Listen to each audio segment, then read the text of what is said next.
Is affirmative action constitutional? The U.S. Supreme Court is considering two cases right now on affirmative action: Students for Fair Admissions against Harvard University and also against the University of North Carolina. We'll get into the details of those cases, what they mean, what ramifications they would have, and also, is affirmative action constitutional? We'll have that conversation with Ken Tashjy. He's worked in higher education as a former general counsel for over 20 years for 15 different higher education institutions. So he's really seen this front and center, behind the scenes as well. He is also a campus reform higher education fellow as well. So we'll get into the merits of these cases, what you need to know, and also, does this have a bigger impact outside higher education?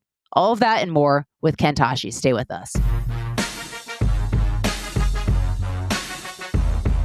So Ken Tashjy, I appreciate you coming on the show to join us on this. This hasn't gotten a ton of coverage on these Supreme Court cases on affirmative action. Not as much as I thought they would have garnered at this point, but my guess is when the court issues its decision in the next coming hours or days, it will take on some attention for sure. And so there's two cases that the Supreme Court's considering: Students for Fair Admission versus Harvard and Students for Fair Admission versus University of North Carolina. What should people know about these cases? First of all, there are two cases, as you just pointed out. One involves the oldest public institution in the country, University of North Carolina, and the other involves the oldest private institution in the country, Harvard University or Harvard College.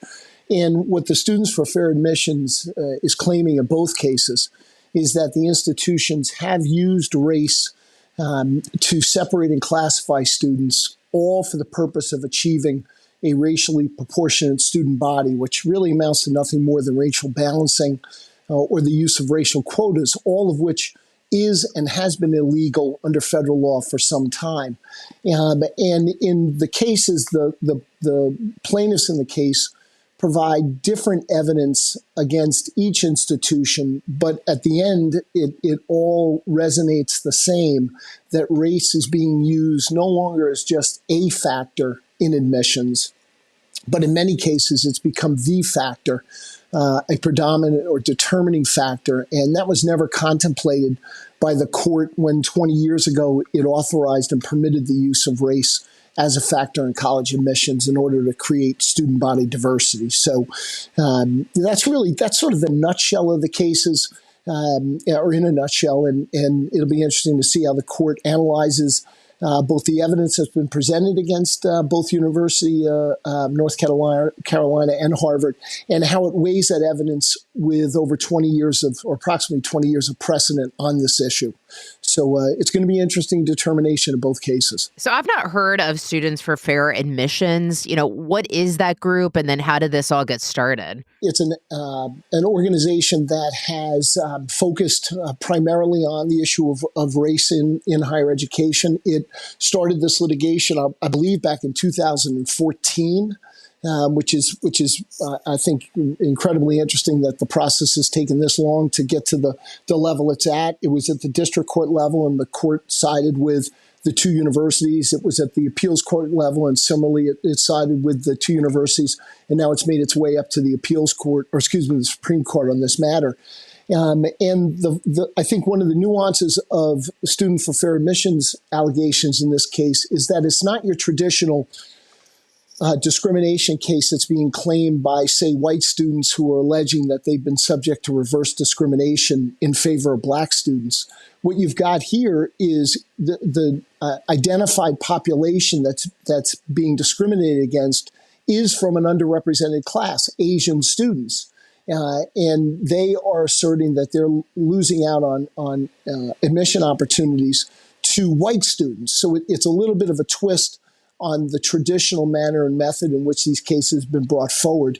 And so that deviation from the standard may provide a little bit different analysis by the court in its ultimate determination as to whether race has been used in an illegal fashion in these cases. Doesn't that kind of, I guess, speak to the larger climate of our society, that it might get a fairer hearing or more fair hearing because it's Asian students versus white students, as opposed to, maybe, the argument being African Americans or something? Yeah, I think it may indeed be. Again, traditionally the arguments have been made by white students who generally can't present a record of past discrimination. They're would not, generally not be considered part of an underrepresented classification for purposes of race. But Asian students clearly fit within an underrepresented classification, have a history of being subject to racial discrimination. So it's a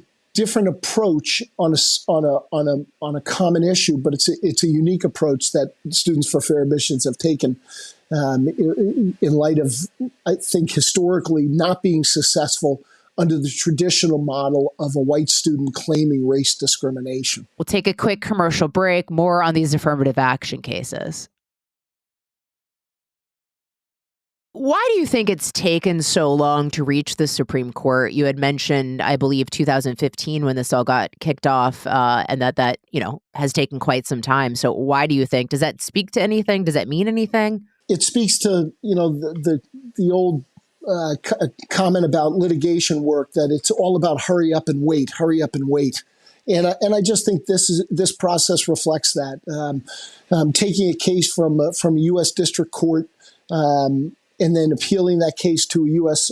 appeals court, and then waiting for the U.S. Supreme Court to actually vote to accept your appeal is a process. It's a very long process. And that's why many of these cases do not reach ultimately the Supreme Court. They're usually resolved beforehand, settled beforehand, or disposed of in some other manner, just, again, because of the amount of time that it takes for these cases to work its way through our federal judiciary. Isn't affirmative action on its face racist? I mean, one, the implication is that certain groups can't get in on its own merit, so they have to be prioritized. And then secondly, it creates a hierarchy of race as well. Sometimes the terminology is difficult to interpret. But the way I've always viewed this is that, and I think what's at issue in these two cases and what's being challenged is the use of race specifically to separate and classify individuals to achieve racial proportionality in higher education.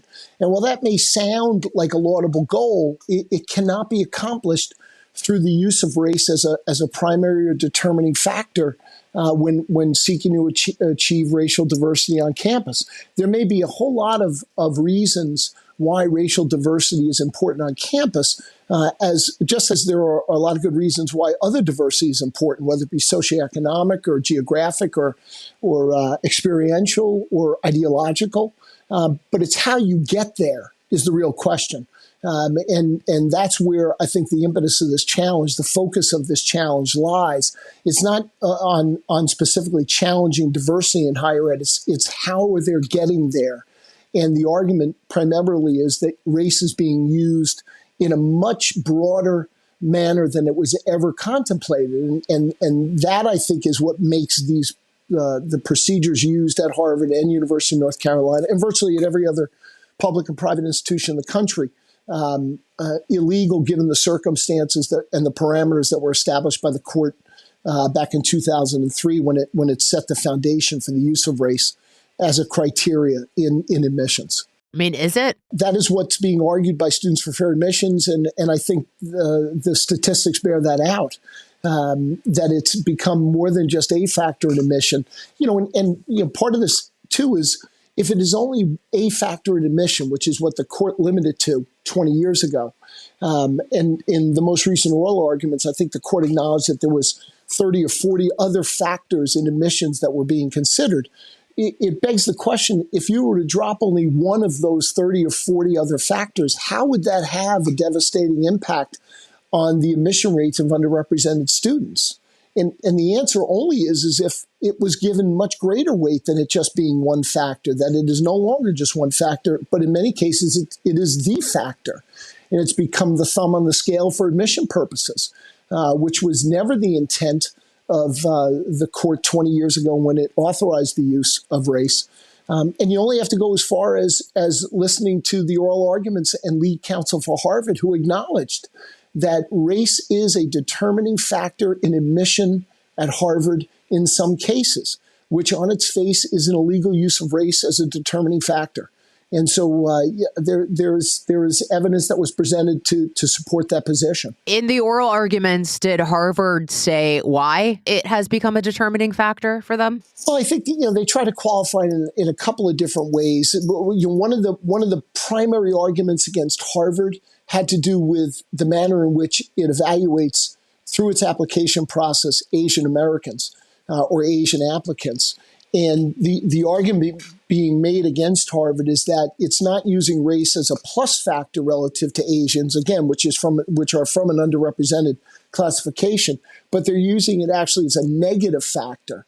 And the way this was borne out during oral arguments and through the evidence that's been presented is that while Asians score exceptionally high on the objective admission criteria, things like standardized testing, ACTs, SATs, things of that nature, they were scored woefully lower in this category known as personal traits, which is a much more subjective category where you would assess a student on their leadership or kindness or courage backgrounds. And they scored significantly lower under that classification, so much so that it had a serious negative impact on their admission rates against white students. And Harvard's argument is that, well, that's really not a use of race. We're just looking at personal traits, personal characteristics. But the argument in response to that was that even if you're using a race-neutral factor like, say, personal traits, if you're using that to still ultimately try to achieve racial balance on your campus, it's still racial balancing and still the use of illegal quotas and illegal under federal law. So that's sort of the focus of the arguments against Harvard and their response to those arguments. So let's say the Supreme Court rules in favor of students for fair admissions. What does that mean for the application process? To what degree does that change things? Well, this is one area that we don't have to do a great deal of speculation on because there are currently 8 states, some as far back as 1996, that have outlawed the use of race as a factor in admissions in order to achieve student body diversity. Those include, among others, California, Michigan, Oklahoma, I believe New Hampshire as well, Arizona, and several others. But what's interesting is University of California in 2021 boasted that they had admitted their most diverse first-year class ever. In the same year, 2021, Michigan announced that they had increased admission rates for blacks and Hispanics over years past. So there's evidence out there that you can achieve racial diversity on your campuses, even in those states where you've outlawed the use of race as a factor in admissions. And they get there through a number of other considerations that do not include analyzing or evaluating a racial classification checkoff on the common application.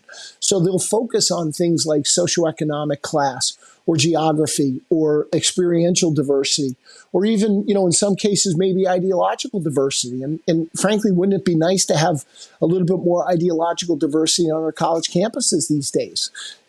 We don't have much of it by way of faculty. We don't have much of it by way of the student population. And the result has been generating a class or a generation of students that are frankly closed-minded and fragile, that they can't be exposed to certain words or images without running for a safe space to be protected from the harmful effects of words. So ideological diversity might go a long way in higher education. Other ways that they get to racial diversity on campus is they can focus on what's been referred to as the percentage plans. Texas uses this in particular, where the University of Texas system will automatically admit the top 10% of every graduate of every high school in their state. Now, that doesn't mean every one of those students is going to attend the University of Texas, but what it does create is a pathway and opportunity for students who may not have understood that opportunity previously existed.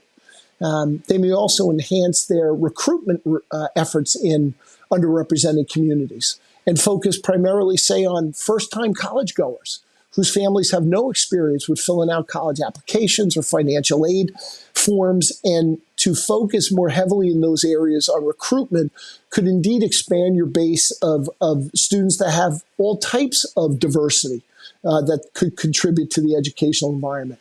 And one other area that colleges and universities could consider is eliminating some of the admission preferences that, frankly, assist predominantly white students.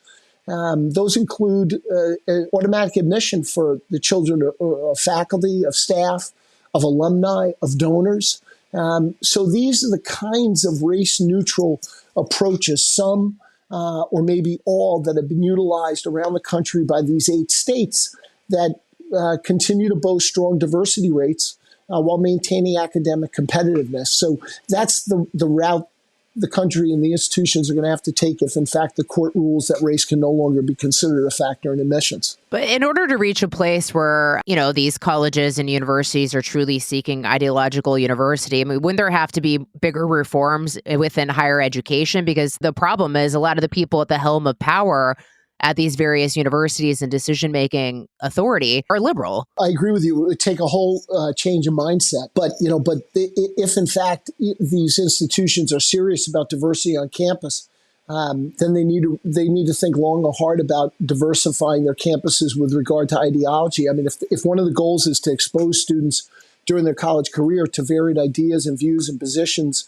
so that they can be better members of society, better critical thinkers when they graduate, then we're doing a woeful job at that. And that's unfortunate. Governor DeSantis has made a bunch of higher education reforms here, but, it wasn't necessarily, these schools doing it on their own admission, right? It's been, sort of a restructuring, if you will, driven by DeSantis, which is positive in my opinion. Absolutely. And also, too, remembering there was an executive order, I believe, by President Trump that laid out specific prohibitions against public institutions for engaging in prohibitions on speech, because you see an escalation in the unwillingness of institutions to allow certain speech on their campuses, or their unwillingness to regulate the activities of students on their campus who won't avail themselves to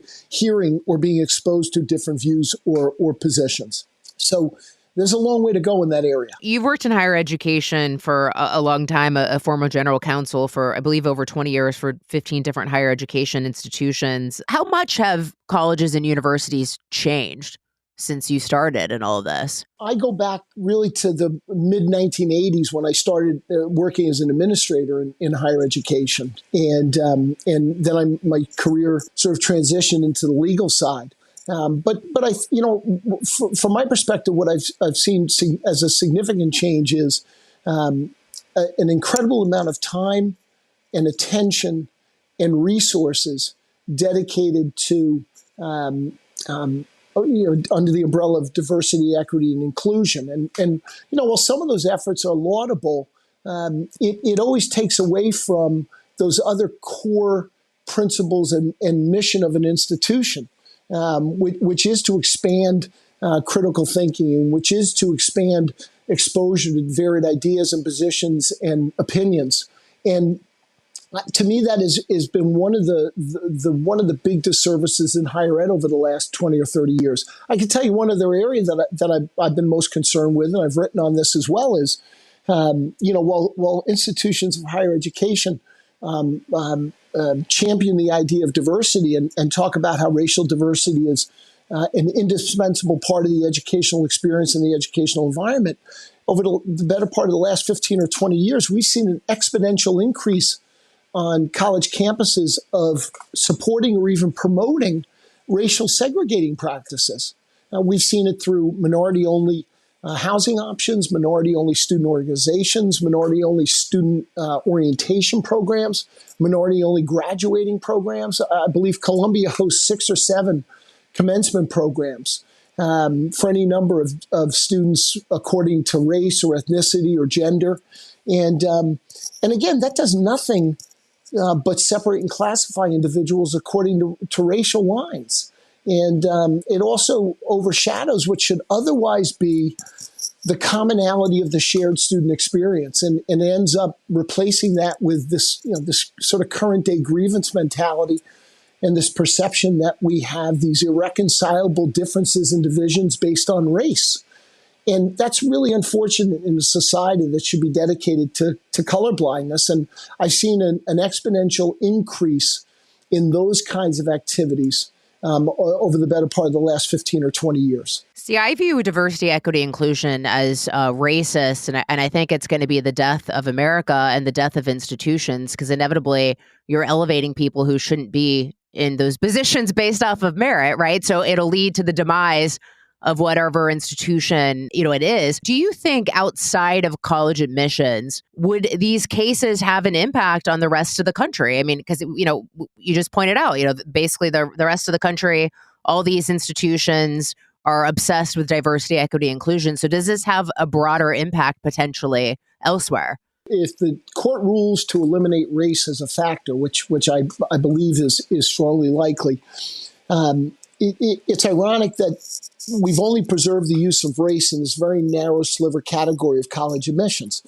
We don't allow the use of race in hiring faculty or staff. We don't allow the use of race when we're awarding scholarships or financial aid.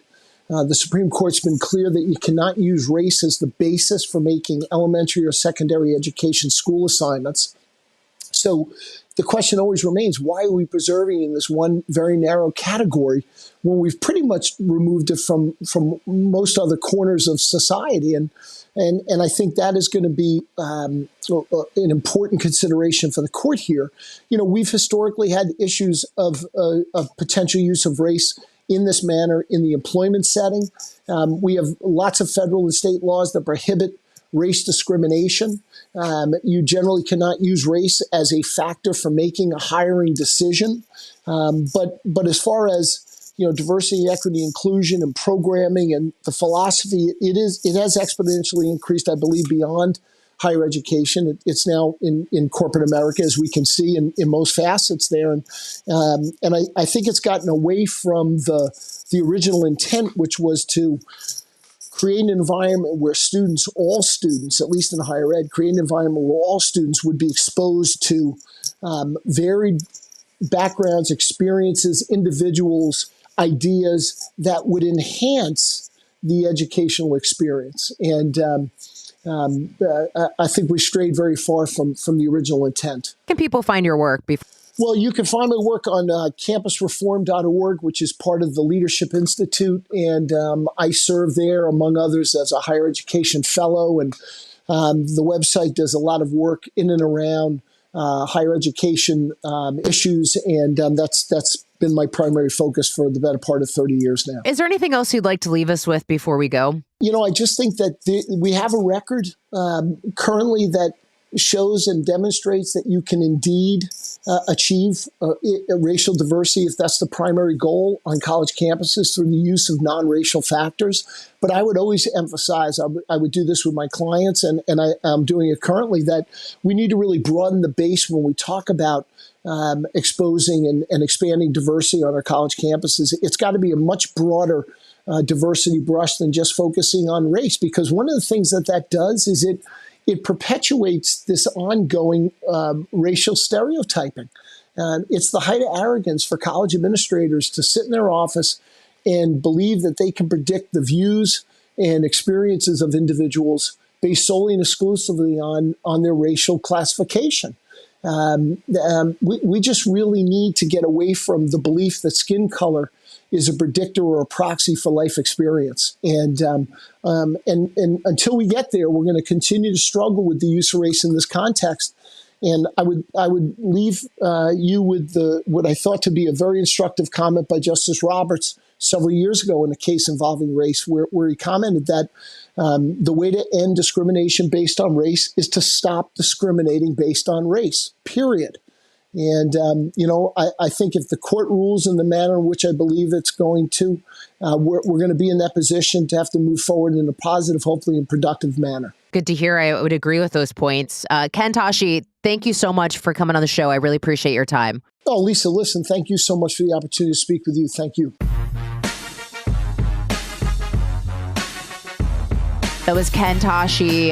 Appreciate him for taking the time to come on the show. I just thought that would be an interesting topic. You don't really hear about it being discussed as much in the media. And that's what I like about this podcast, being able to not just having to, follow the shiny object, being able to get into some substantive conversations about important issues. I want to thank you guys at home for listening. I want to thank my producer, John Cassio, for putting the show together Monday and Thursday, but you can listen throughout the week. Thanks for listening.